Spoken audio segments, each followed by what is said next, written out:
वसुदेवसुतं देवं कंसचाणूरमर्दनं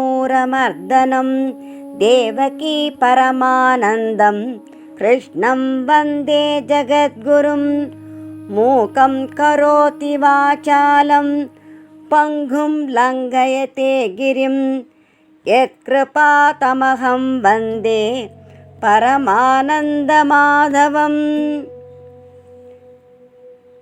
அர்ஜுனன் கிருஷ்ண பகவானிடம் சொல்கின்றான், யுத்தம் செய்வதனாலே குலநாசம் ஏற்படும், குலதர்மம் அழியும், அதர்மம் எங்கும் பரவிவிடும்.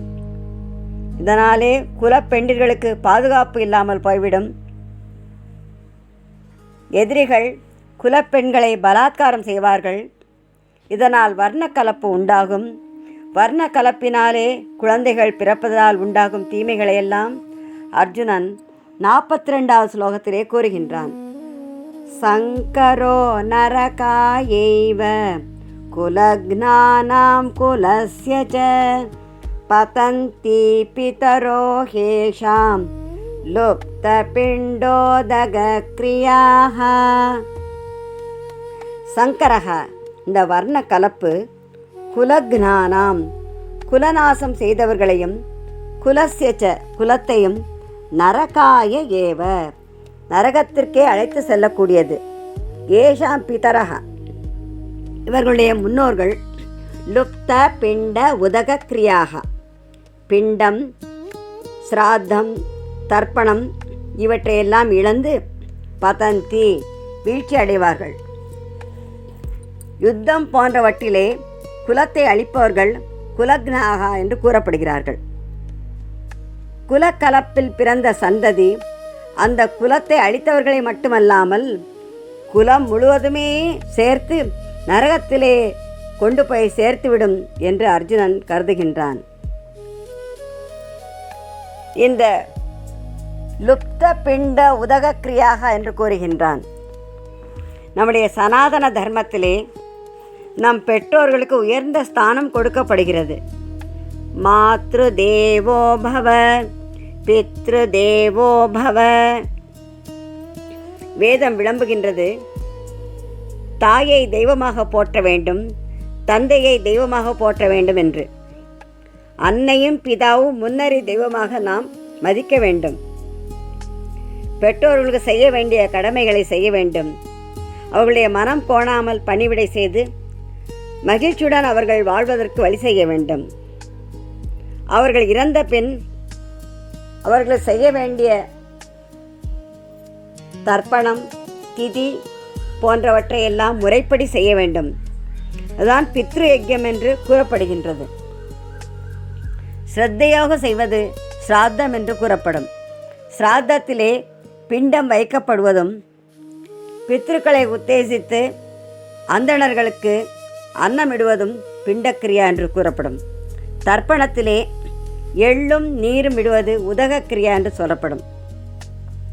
சாஸ்திரம், குலக்கட்டுப்பாடு இவற்றையெல்லாம் அறிந்து மதிப்பவர்கள் இந்த சிராத்த தர்ப்பணங்களையெல்லாம் முறைப்படி செய்கிறார்கள். ஆனால் குலநாசம் செய்த பின் குலங்களிலே குலதர்மம் அழிந்துவிடும், குலக்கலப்பு ஏற்படும். அப்பொழுது அதர்மத்திலே பிறந்து அதர்மத்தினாலே சூழப்பட்டதினாலே இந்த சிராத்த தர்ப்பணங்கள் முதலியவற்றையெல்லாம் செய்ய தெரிந்தவர்களே இருக்க மாட்டார்கள். ஒருவேளை தெரிந்தவர்கள் இதை பற்றி எடுத்து சொன்னாலும் அதிலே சிரத்தை ஏற்படாதால் அவர்கள் சிராத்தம் செய்வதில்லை. இவ்வாறு சந்ததிகள் மூலம் கிடைக்க வேண்டிய பிண்டம், ஜலம் ஆகியவை கிடைக்காதாலே முன்னோர்கள் வீழ்ச்சி அடைவார்கள். சங்கரோ நரகாயைவ குலக்ஞானாம் குலஸ்ய ச பதந்தி பிதரோ ஹேஷாம் லுப்த பிண்டோதக கிரியாக. இந்த குல கலப்பிற்கு காரணமான தோஷங்களாலே இன்னும் என்னென்ன தீமை ஏற்படும் என்று அர்ஜுனன் கூறுகின்றான். 43வது ஸ்லோகத்தில் தோஷைரேதே குலக்ஞானாம் வர்ணசங்கரகாரகைஹி உத்சாத்யந்தே ஜாதி தர்மாஹ குலதர்மாஷ சாஸ்வதாக.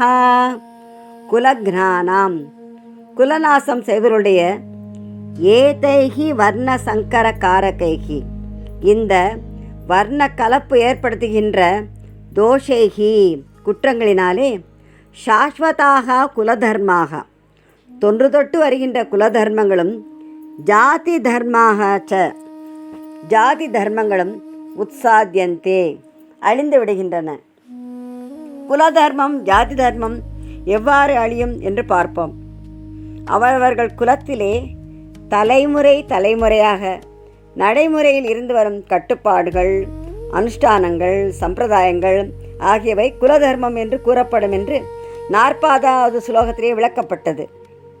வேதங்களிலே சாஸ்திரங்களிலே வர்ண தர்மங்கள் கூறப்படுகின்றன.